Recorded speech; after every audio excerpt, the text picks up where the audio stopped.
Hello everyone, welcome back to our channel. आप सबका स्वागत है आपके अपने YouTube channel my IVF journey पर।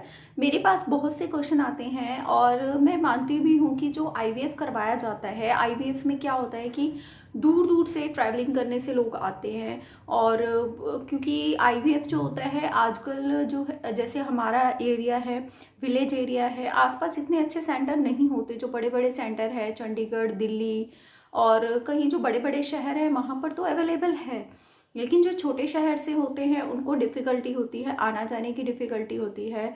तो वो मेरे पास बहुत से क्वेश्चंस आते हैं उससे रिलेटेड। तो आज मैं आपको ये बताने वाली हूँ कि ट्रैवलिंग जो है आपको करनी चाहिए या नहीं करनी चाहिए, या उसके क्या टिप्स होते हैं। तो प्लीज़ पूरी वीडियो को ज़रूर देखिएगा। तो उससे पहले मैं आपको कहना चाहूँगी कि प्लीज़ प्लीज़ मेरी वीडियो को ज़रूर लाइक कीजिए, शेयर कीजिए और कमेंट करना मत भूलिएगा। और आप जितने भी कमेंट्स करते हैं, आप प्लीज़ डिटेल में अगर कोई भी इन्फॉर्मेशन चाहते हैं तो आप मेरे पिछले प्रीवियस व्लॉग चेक कर सकते हैं। आप जो है प्रीवियस बहुत से ऐसे कॉमन क्वेश्चन हैं जो मैंने व्लॉग्स डाल रखे हैं, तो आप पिछले व्लॉग्स मेरे चेक करेंगे तो आपको डिटेल में आंसर मिलेगा। तो देखिए, मैं आपको आज ये बताने वाली हूँ, जब मैंने जहाँ पे भी मैं रह रही हूँ यमुनानगर, काफ़ी लोग जानते होंगे यमुनानगर के बारे में। तो यमुनानगर से थोड़ा आगे जाकर जो है विलेज एरिया है जहाँ पर मैं रहती हूँ। तो वहाँ से यमुनानगर पे तो मेरी मम्मी का घर है। तो वहाँ से जो है चंडीगढ़ हम जाते थे, या मैंने 2-4 बार जहाँ पे भी कंसल्ट किया है वहाँ पर मुझे जाना होता था तो हम बाय कार ही जाते थे। और इसमें एम्ब्रियो ट्रांसफ़र के बाद जो है बहुत सेफली आपको ये ध्यान रखना पड़ता है ट्रैवलिंग का। अब जब मैं जॉब करती थी तो वहाँ पे मुझे ट्रैवलिंग करनी पड़ती थी, इसलिए जॉब तो मैंने बिल्कुल, जब मेरा ट्रीटमेंट स्टार्ट हुआ था तब से ही मैंने जॉब छोड़ दी थी। क्योंकि देखिए इतना कॉस्टली ट्रीटमेंट होता है तो इसके लिए प्रेफरेंस तो यही रहेगी कि आप अपनी जॉब छोड़ दें। अगर कोई ऐसी जॉब है जहाँ से आप जो है हॉलीडेज़ ले सकते हैं या घर के पास है, तो भी ज़्यादा देर बैठना इसमें अलाउ नहीं होता, ठीक नहीं होता, कि उसमें ब्लीडिंग के चांसेस हो सकते हैं। हाई रिस्क प्रेगनेंसी रहती है, ट्विन प्रेगनेंसी में और ज़्यादा डिफ़िकल्टी हो जाती है। तो ये सब देखना बहुत ज़्यादा ज़रूरी होता है। तो ट्रैवलिंग जो था वो ये था कि मुझे बाय कार ही जाती थी, जाना भी ज़रूरी होता था। इंजेक्शंस जो होते हैं फर्स्ट 10 डेज़ जो इंजेक्शंस लगाए जाते हैं, देखिए जब तक इंजेक्शंस लग रहे हैं, आपका पिकअप हो रहा है, एम्ब्रियोस तैयार हो रहे हैं, तब तक तो आप जैसे मर्जी जा सकते हैं, तब तक तो कोई डिफ़िकल्टी नहीं होती है। ठीक है, तो मैं कार में तब तक तो मैं बाइक पे चली जाती थी। इतना डिस्टेंस नहीं था, 1-1.5 घंटा ही लगता था और डेली जाना पड़ता था। इंजेक्शंस लगवाने वहीं से प्रेफरेंस थी, तो मैं बाइक पे चली जाती थी। उसके बाद मैं कार पर जाती थी। तो क्या होता था कि कार में जाने से क्या हम जो रास्ता था वो ऐसा चूज़ करते थे जहाँ से गड्ढे वगैरह ना हो। हम बिल्कुल सेफ जगह से जाते थे। हाँ, ऐसा तो नहीं है कि सड़क पे कोई गड्ढा ही नहीं होगा, ऐसा नहीं था। लेकिन ऐसी जिसमें ज़्यादा जो है झटके ना लगे, ऐसी जगह हम बिल्कुल जो है चूज़ करते थे। और अगर कुछ ऐसा होता भी था तो बिल्कुल सेफ तरीके से जाते थे, बहुत ध्यान रख के जाते थे। और इसमें क्या करना होता है कि देखिए, जो एम्ब्रियो ट्रांसफ़र जैसे ही हमारा हो जाता है, हमारा फर्स्ट ट्राइमेस्टर जो है तभी से स्टार्ट हो जाता है। क्योंकि हमें पता है कि अब एम्ब्रियोस रख दिए गए हैं, अब अंदर इम्प्लांट होना बाकी है। तो एम्ब्रियो ट्रांसफ़र के बाद 14 डेज़ तक तो डॉक्टर बुलाते ही नहीं हैं। उसके बाद बेटा एचसीजी पॉजिटिव आने के बाद हमें जाना पड़ता है फर्स्ट अल्ट्रासाउंड के लिए। और फर्स्ट 3 मंथ हमारे लिए बहुत रिस्की रहते हैं, क्योंकि इसमें हमारे को ब्लीडिंग भी हो सकती है और हमें जो है काफ़ी सारी मेडिसिन दी जाती हैं। बहुत से रिस्क होते हैं, ट्विन प्रेगनेंसी की वजह से और ज़्यादा रिस्क बढ़ जाते हैं।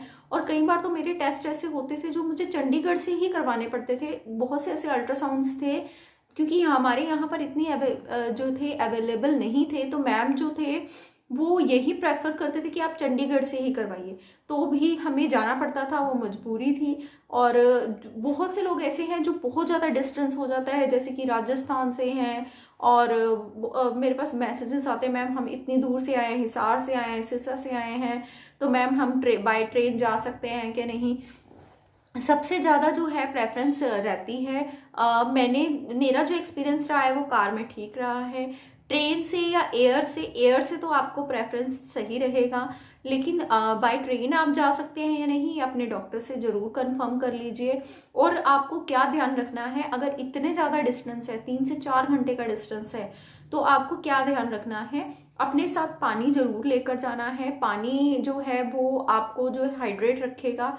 और यूरिन, अगर आप सोचें कि 3 से 4 घंटे आप जा रहे हैं और यूरिन को आप रोकने की कोशिश करेंगे, तो वो आपके लिए बहुत ज़्यादा गलत बात है।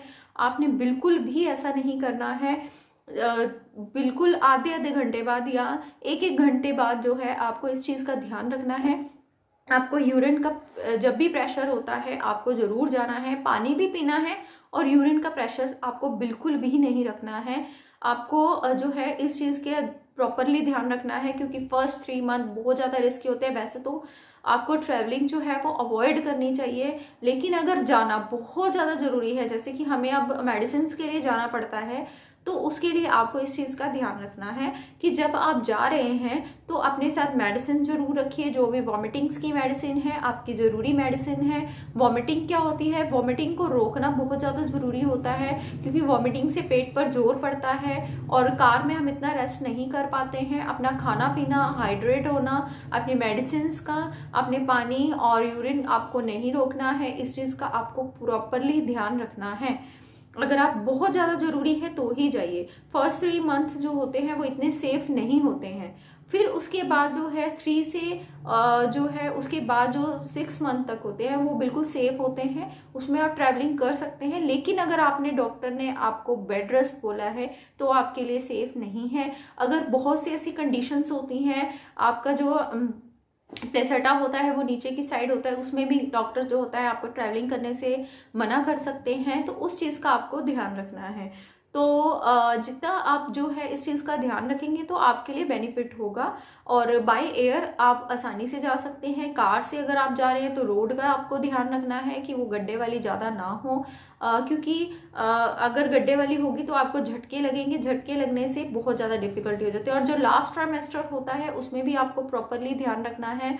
उसमें क्या होता है लास्ट ट्राइमेस्टर में जाकर, क्योंकि प्री मैच्योर डिलीवरी का बहुत ज़्यादा रिस्क रहता है। आईवीएफ प्रेगनेंसी फर्स्ट 3 मंथ में जो होती है वो नॉर्मल प्रेगनेंसी से फर्स्ट 3 मंथ में ही ज़्यादा डिफरेंस रखती है। तो फर्स्ट 3 मंथ में इस चीज़ का आपको प्रॉपरली ध्यान रखना है। जितना आप ध्यान रखेंगे आपके लिए और आपके बच्चे के लिए वो बेनिफिट होगा। अगर आप अननेसेसरली ट्रैवलिंग करते रहेंगे तो उससे आपको और इन्फेक्शन लगने का भी खतरा हो सकता है। अब मौसम ऐसा है तो जिसकी वजह से आपको और इन्फेक्शन हो सकता है और आपको ऊपर की मेडिसिन लेनी पड़ सकती है, जिससे मिसकैरेजेस के चांसेस होते हैं।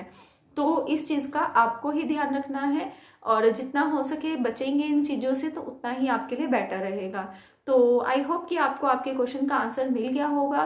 तो अगर आपके क्वेश्चन का आंसर आपको मिल गया तो प्लीज़ प्लीज़ मेरी वीडियो को ज़रूर लाइक कीजिएगा और शेयर ज़रूर कीजिएगा। और जितना हो सके जो न्यू सब्सक्राइबर्स आ रहे हैं उस पर ज़रूर ज़रूर ज़रूर आप जो है उसको जो सब्सक्राइबर्स हैं उसे सब्सक्राइब भी कीजिए प्लीज़, और बेल आइकन पर भी ज़रूर क्लिक कीजिए, क्योंकि जो मेरी वीडियोस आती हैं वो तब भी आपको जो है उसका नोटिफिकेशन मिल पाएगा।